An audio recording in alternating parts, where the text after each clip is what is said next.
한국투자증권 이프랜드예요. 장용혁 팀장님 오셨습니다. 어서 오십시오, 팀장님. 네, 안녕하세요. 어제 아침에 이제 마이크론 얘기를 가지고 시작했잖아요. 그게 과연 삼성전자나 하이닉스의 주가를 끌어내릴 거냐, 오를 거냐. 훨씬 그렇게 보지는 않아요. 아, 그랬나요? 어제 그 관심이었는데 어쨌든 간에 좀 등락이 있었고 좀 비빌 언덕이라고 하면 삼성전자 2분기 잠정 실적 발표인데요. 뭐 내일로 지금 예정이 돼 있는데 삼성전자 2분기 실적, 삼성전자 IT 주가 영향 어떻게 보세요?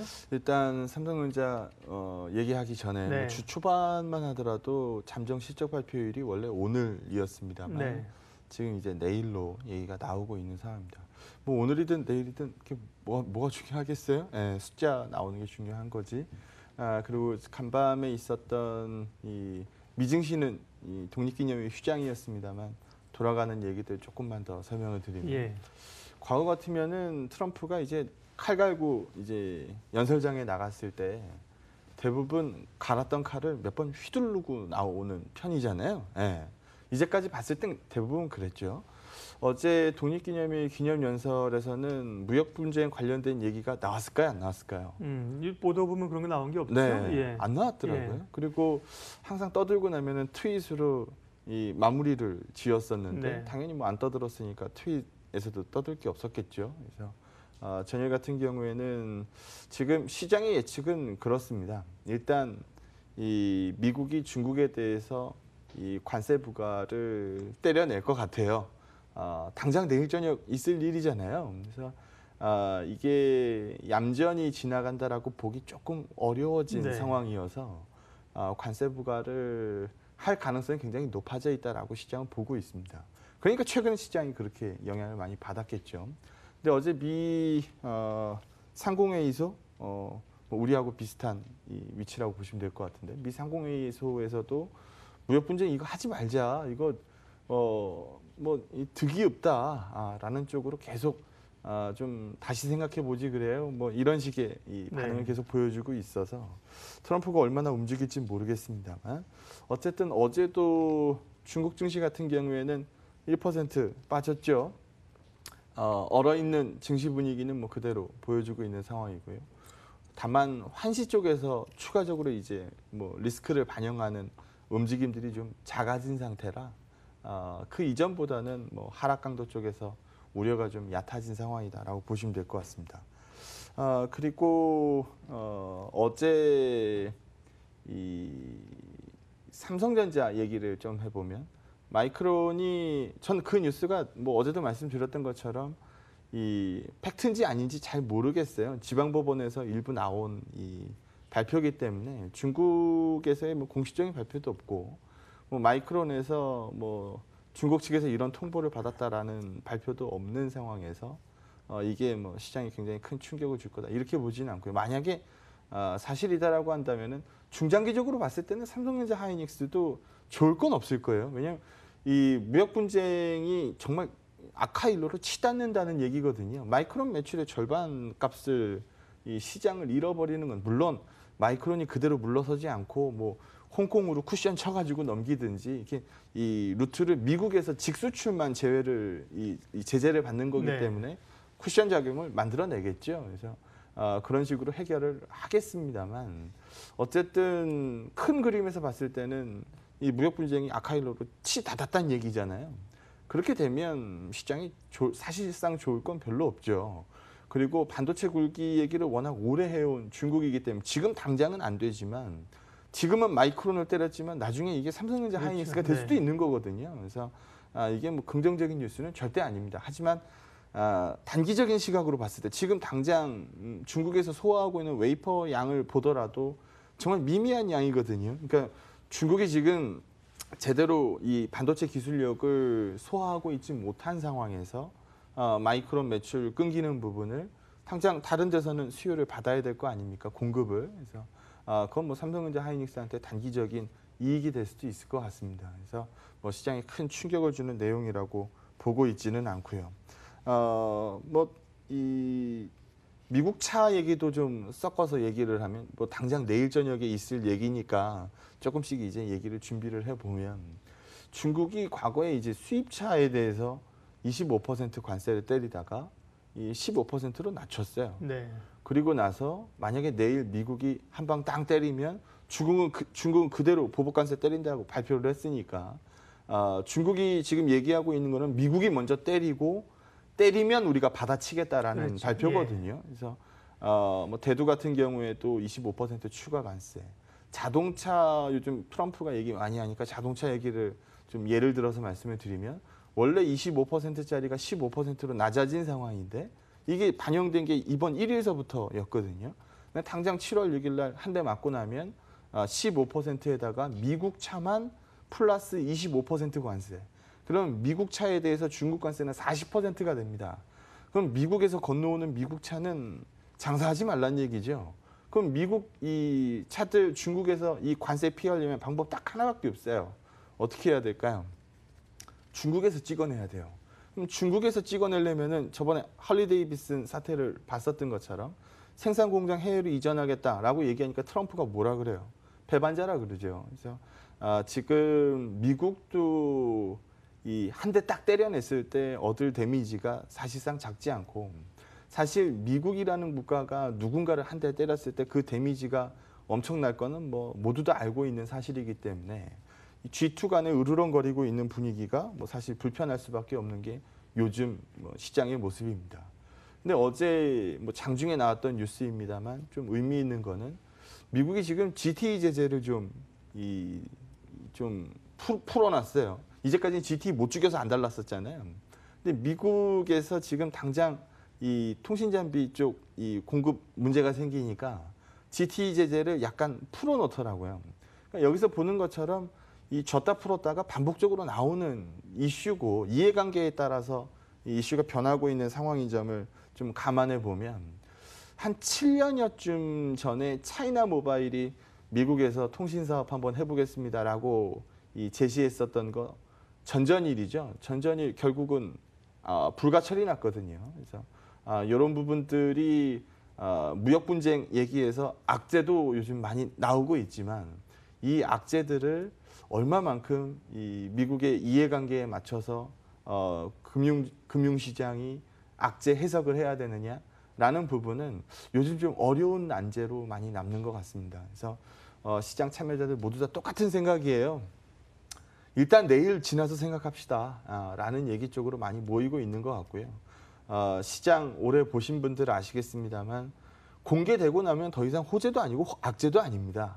그래서 시장이 뭐 반영 못 시킨 바도 아니고 시장 반영이 상당 부분 진행된 상황에서는 어차피 두드려 맞을 이 관세라고 한다면 뭐 관세 부과 이후에 뭐 제스처라든지 이후 속도라든지 뭐 이런 부분들 쪽으로 관심을 좀 이어가지 않을까라고 생각을 하고요. 관세를 부과했다가도 이제 협상이 되면 다시 뭐 참여할 수 있겠지만 백시킬 수 있어요. 지금으로서는 어쨌든 현재 정황으로 보면 이제 부과한다라고 임박한 봐야죠. 시간에서 부과를 안 하기는 좀 어렵다. 그럼요. 그 수준으로 부과한다라고 갈 것 보는 게 맞다라고 네네. 보고요. 그걸 시장이 반영했다라고 보는 건 맞는 것 같습니다. 그럼 이제 당장 우리가 솟아날 구멍을 찾아야 되니까 삼성전자 잠정실적 발표에서 한번 이 기회를 엿보자라는 부분을 이 말씀드리고 싶은 거고요. 자료 한번 보시면은요. 지금 이익의 레벨을 봤을 때는 올해 1분기, 2분기, 3분기, 4분기에 제가 지금 동그라미를 쳐놨는데요. 이익의 레벨으로 봤을 때는 과거 뭐 14년, 15년, 뭐 16년 뭐 이럴 때에 비해서 뭐 레벨 자체가 굉장히 좋습니다. 뭐 이거는 뭐 눈으로 볼 수 있는 부분이잖아요. 근데 지금 시장에서 얘기하고 있는 거는 성장률이에요. 그러니까 성장률을 YOY 전년 동기 대비로 보니까 이번 2분기 실적은 지난 17년도 2분기 실적이 막대기 위치를 보시면 아시겠습니다만 뭐 상당 부분 이미 올라와 있는 상황이고 이번 2분기 막대기가 1분기보다 약간 밑으로 떨어져 있는 거를 보실 수 있는데요. 그러니까 여기서 보는 것처럼 작년 동기 대비해서 어닝의 성장률이 없다. 특히 이 어닝스의 상당 부분을 차지하는 게 사실상 삼성전자인데 삼성전자에서 어닝 가이드 하향이 뭐 1조 원 정도 나온 상황이기 때문에 지금 2분기 어닝스에 대한 기대치가 별로 없다라는 얘기를 합니다. 뭐 틀린 얘기는 아니죠. 틀린 얘기는 아닙니다만 3분기 가이드가 밑으로 더 형성이 된다라든지 뭐 이런 그림들이 있으면은 뭐 우려되는 그림이 맞을 것 같습니다. 근데 지금 3분기 막대기는 다시 위로 움직여 있잖아요. 그래서 뭐 어닝이 꺾였습니다라고 읽기보다는 레벨이 올라와 있기 때문에 성장률이 떨어져 있습니다라고 읽는 게 맞을 것 같고요. 이 삼성전자 뭐 다음 페이지 먼저 하나 보여드리면 2000년도 이후서부터 2001년도서부터 해서 코스피에서 어떤 업종이 어닝 비중을 얼마만큼 차지했느냐, 순이익 비중으로 봤을 때 어느 업종이 이 시장에 가장 큰 어닝스 영향력을 미쳤느냐라는 거를 이 정리한 표인데요. 2001년에는 은행입니다. 네. 우리가 은행 우습게 보는 경향들이 있는데요. 예. 은행이 무서운 업종이에요. 은행은 뭐 어떤 짓을 해도 조 단위로 벌어요. 그래서 뭐 우리가 이게 성장이 떨어져 있는 업종이니까 여기다 점수를 많이 안 줘서 그렇지. 과거 주식 오래 하신 분들은 기억하실 거예요. 트로이카 업종이라 그래서 은행, 증권, 건설만 가지고 매매하시는 분들 굉장히 많았거든요. 그래서 지금 이제 시간이 많이 지나니까 그런 것들 많이 잊어버리셨겠죠. 2001년도에는 은행 업종의 순이익 비중이 50%가 넘습니다. 그럼 이때는 뭐 매매해야 돼요? 이때 좋은 은행이 있었던 걸로 제가 기억한 좋은 은행, 뭐 신한은행, 뭐 국민은행 이런 걸로 매매하시는 분들이 많았겠죠. 뭐 그 다음에 뭐 빠지지 않는 뭐 반도체, 뭐 은행, 반도체, 은행, 철강이면 뭐 포스코 생각 뭐 바로 나실 거고요. 반도체, 뭐 반도체, 자동차, 반도체 계속 이렇게 나가요. 중요한 거는 여기 한번 보시는 것처럼 압도적으로 순이익 비중이 높은 업종들이 있죠. 그 해당됐을 때. 예. 이때는 무조건 이게 주도합니다. 그럴 수밖에 없어요. 근데 지금 여기 한번 보시게 되면 40%거든요. 높은 거 아닌가요? 아, 높죠. 예. 예. 그러니까 지금 현재 삼성전자 하이닉스 이 속도 빠진 거 사실 얼마나 됐습니까? 사실 얼마 안 됐어요. 완벽히 주도하는 업종이었거든요. 근데 중요한 거는 어닝스 비중은 40%인데 지금 현재 시가총액 비중에서 얼마나 나오는지 한번 보자라는 거죠. 코스피에서 삼성전자 본주의 시총 비중이 19% 정도 나옵니다. 우선주가 한 2% 정도 나오고요. 하이닉스가 한 4% 정도 나오니까 이거 25%. 합치면은 한 26% 네. 정도 될 것 같아요. 25% 정도 네. 될 것 같아요. 시총 비중은 25%, 순익 비중은 40%. 그러면 여기를 과연 비싸다라고 얘기할 수 있느냐? 전 여기에 동의하지 않으니까 삼성전자 좋다라는 말씀을 계속 드리고 있는 거고요. 또 하나 이제 소위 찍듯이 말씀드리는 거는 제가 과거에도 이 삼성생명이 들고 있는 물량 이거 블락딜 돌 겁니다라는 얘기를 굉장히 오래전서부터 했고 실제로 블락딜이 돌았죠. 또 한 번 말씀드리는 거는 아마 2분기 본 실적 발표, 내일은 잠정 실적 발표고요. 2분기 본 실적 발표에서 작년에 이제 반만 소각하고 반은 남아있는 자사주 있지 않습니까? 그 소각 발표가 아마 나올 것으로 보여집니다. 삼성 입장에서는 지금 타이밍에서 이 자사주 소각 발표를 더 이상 뒤로 미룰 이유가 없고요. 왜냐하면 삼성생명이 들고 있는 이 리밋 넘어가는 부분들도 이 블락딜로 처리를 완료한 상황이기 때문에 더 이상 뭐 질질 끌 이유는 뭐 사실 없다라고 봐요. 그러면 2분기 본 실적 발표에서 자녀분의 자사주 소각이 발표된다라고 보고요. 자녀분의 자사주 소각량이 7%에 육박하기 때문에 그러면 주식수가 7% 들면 어닝스는 얼마만큼 는다는 얘기예요.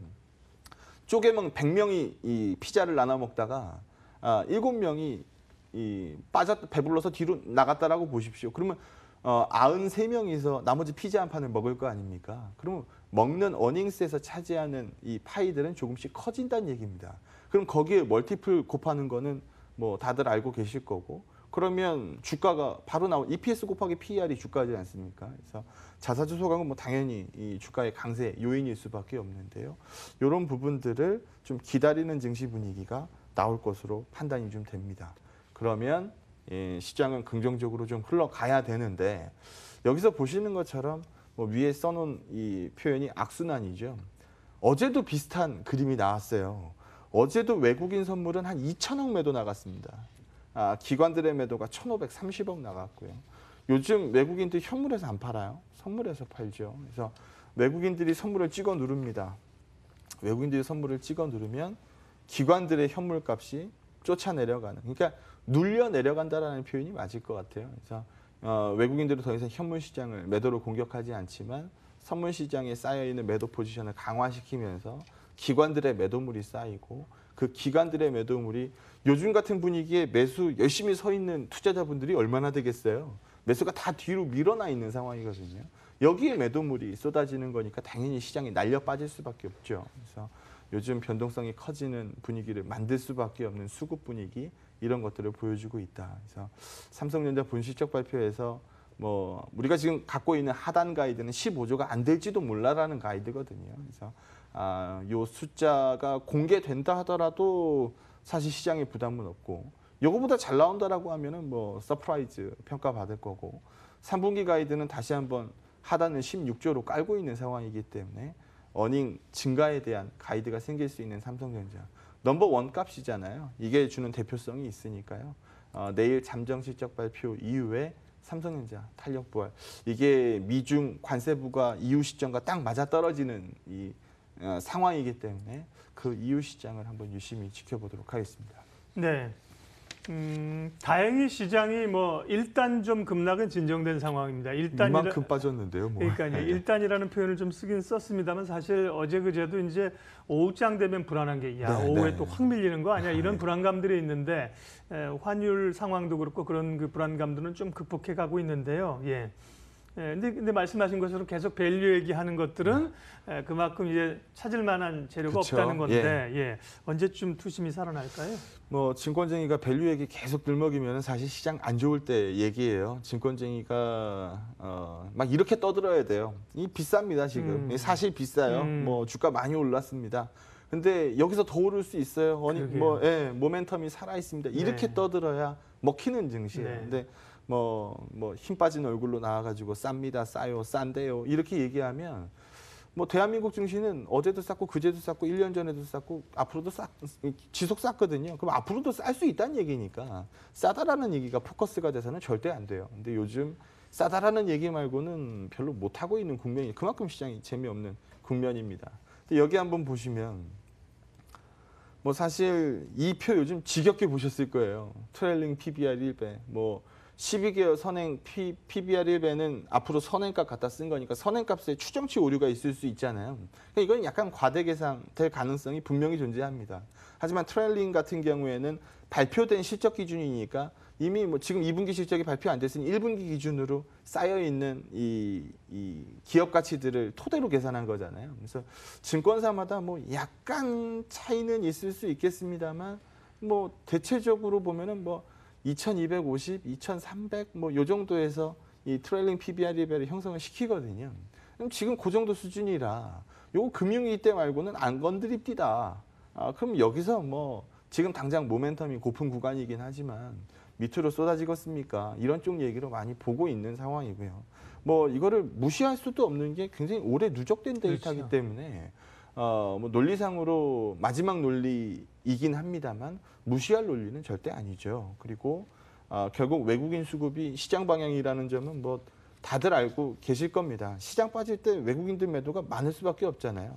시장 급등할 때 외국인 매수가 주도할 수밖에 없는 거고요. 그래서 외국인이 주도하던 수급에서 올해 들어서 좀 빠진 상황이기 때문에 각이 좀 밀렸죠. 그리고 우리가 좀 한동안 긴 시간을 상승장에 익숙하게 편안한 마음으로 저 방송에서 오죽했으면 죽기 전에 이런 장이 또 오겠습니까? 라는 얘기를 할 정도로 좋은 시장이었으면 지금은 이 좀 둔화된 분위기가 정말 간만에 오는 힘든 이 구간일 수밖에 없죠. 그래서 그런 부분들을 뭐 트럼프의 입 보고 주식을 하다 보니까 굉장히 좀 복잡하게 돌아가고 있는 상황이다라고 보시면 될 것 같고요.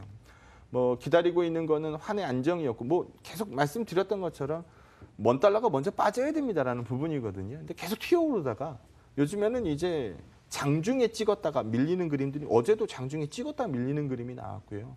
예, 환 쪽에서 추가적인 원화 약세들을 안 만들어내고 있고 이머징 통화들도 최근에 뭐 V로 빠졌기 때문에 뭐 이 속도로 계속 밀리진 않더라고요. 그래서 뭐 지금 업데이트가 조금 늦었습니다만 옆으로 좀 기는 그림이 나오고 있어서 뭐 고비는 이건 지났다. 통화 가치로 보는 거니까 네네네. 밑으로 갈수록 통화 가치 떨어지는 그렇죠. 거죠. 예. 이머징 통화들이 약세로 네. 간다라는 거죠. 이 구간에서는 사실 이머징 시장에서 돈이 빠질 그러네요. 테니까 주가가 네. 빠질 수밖에 없는 거고요. 그래서 이 그림 앞단으로 넘어가면 사실 금리 얘기였잖아요. 이번에 만약에 FRB가 매파적으로 좀 덜 나왔으면 충격이 좀 덜했을 텐데라는 아쉬움이 좀 남죠. 하지만 미국의 중앙은행이지 전 세계 중앙은행이 아니다라는 FRB 코멘트를 들어보면 뭐 충분히 이해가 됩니다. 근데 여기서 보시는 것처럼 한 번 더 오른다, 두 번 오른다가 팽팽하거든요. 지금 현재로서는. 그래서 우리가 갖고 있는 점도표는 두 번 더 오릅니다라는 이 발표를 들었지만 실제로서는 시장에서는 아직 두 번 무리일 텐데라고 보는 시각도 충분히 존재한다라는 겁니다. 그래서 모건 스탠리 어제 소개를 잠깐 시켜드렸는데 9월에 금리 못 올릴 수도 있을 걸이라는 제시를 하죠. 그래서 그게 맞아 들었으면 좋겠고요. 지금 호재가 좀 고픈 증시이기 때문에 모멘텀이 고픈 증시이기 때문에 그런 부분들 향후 뉴스가 좀 나오는지 여부 일단 트럼프서부터 좀 화가 누그러져야 될 것 같거든요. 그래서 그런 부분들의 모멘텀을 기다리는 증시라고 설명드리도록 하겠습니다. 예, 대단히 큰 불확실성이 눈앞에 있기 때문에 투자자들로서는 사기도 어렵고 그렇다고 있는 걸 지금 내놓은 시점에서 팔기도 그건 더더욱 아니고요. 어려운 시점이고요. 네. 전략 마무리하겠습니다. 충분히 충분하다라고 표현을 해야 될 것 같아요. 뭐 지금 분위기 부진한 거는 뭐 익히들 다들 공감하고 계실 거고요. 대신 여기서 아예 무너지면 어쩌지라는 우려는 좀 접으셨으면 좋겠습니다. 덜 하셨으면 좋겠어요. 그래서 온갖 나쁜 얘기는 다 반영한 증시 분위기잖아요. 그래서 단기 급락이 워낙 급격하게 빠져 있는 증시이기 때문에 충분히 반영할 건 반영했다. 대신 뭐 싸다라는 논리는 뭐 여러 번 설명을 들었으니까 이 먹고 힘 차릴 모멘텀이 필요한데 지금 현재 모멘텀이 고픈 증시. 그럼 여기서 돌아 나오려면 모멘텀 부여가 반드시 필요하거든요. 빠질 때 급격하게 빠졌으면 반등도 빠른 법입니다. 그래서 모멘텀 쪽으로 계산할 수 있는 뉴스들을 앞으로도 여러 번 소개해 드릴 수 있었으면 좋겠고요. 그런 뉴스들을 열심히 분석해서 방송하도록 하겠습니다. 장영혁의 마켓 시그널 한국투자증권 장영혁 팀장님 함께했습니다. 고맙습니다. 네, 고맙습니다.